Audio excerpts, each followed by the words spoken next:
Let's go over how to make expenses billable in QuickBooks so you can charge your customers for them later. You'll see where to turn this on in QuickBooks and then how to mark expenses as billable. We'll show you how to do this both for accounts connected to QuickBooks and for expenses you enter manually. To turn this on, go to the Settings menu, then Account and Settings and Expenses. Select Bills and Expenses and be sure to check the box for Track Expenses and Items by Customer. This allows you to assign expenses to a customer. Then check the box for Make Expenses and Items Billable. If you want to charge a markup on your expenses, then select this box.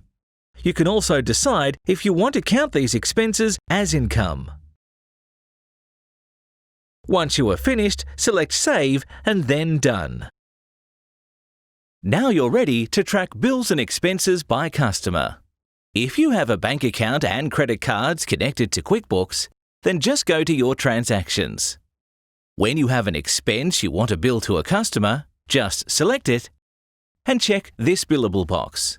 Then choose the customer you want to bill this to. When you're ready to invoice your customer, you can add these expenses to the invoice. To make a manually entered expense billable, just create an expense like you normally would.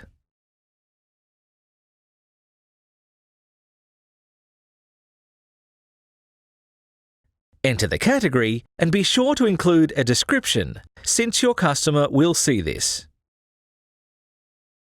Then check the billable box. If you selected the markup options in Settings, you can enter the markup percentage here. Finally, select the customer to bill. When you are finished, select Save. You have assigned this expense to your customer. When you're ready to invoice them, you can add these expenses to the invoice so they can reimburse you.